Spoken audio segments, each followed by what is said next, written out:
Here we have number 8. We are matching each function with its graph. This is all actually in intercept form. What it means by in intercept form is basically it's factored out in its parentheses.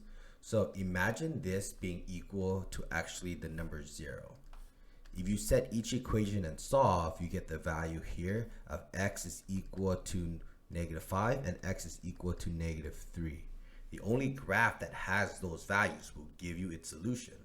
So let's see, which one would that be? This looks like -5, -3. This is -5, and this is -3. So this one would be the equation. Y is equal to parentheses x plus 5, and then x plus 3. Okay, that would be the first one. The next one, let's solve. So this becomes a 0. X is equal to -5 and x is equal to +3. Let's see, which one is that one?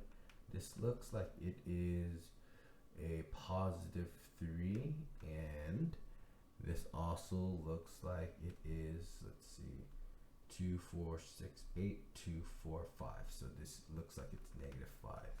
So it is this value. Y is equal to x plus 5 and x minus 3.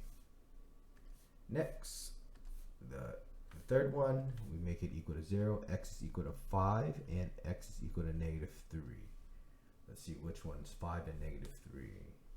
This looks like this is 3. No, that's not right.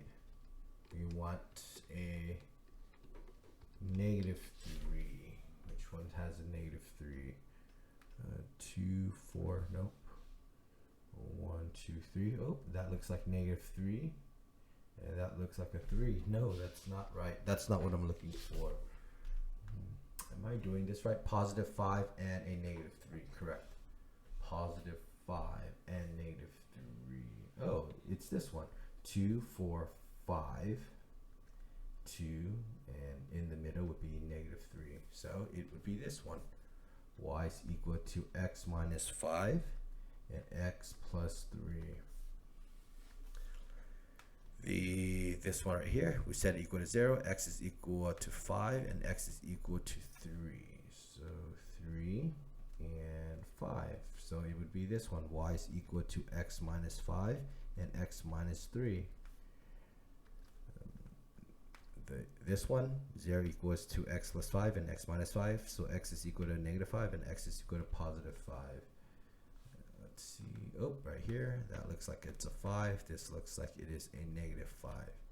Right? So it would be this one. Y is equal to x plus 5 and x minus 5. And then let's do the last one. This is equal to 0. X is equal to -3 and x is equal to 3. That would be this one. X is equal to 3 and x is equal to -3. That would be this one. Y is equal to x plus 3 and x minus 3. That's how you find the solutions as well as matching the function to its quadratic in intercept form.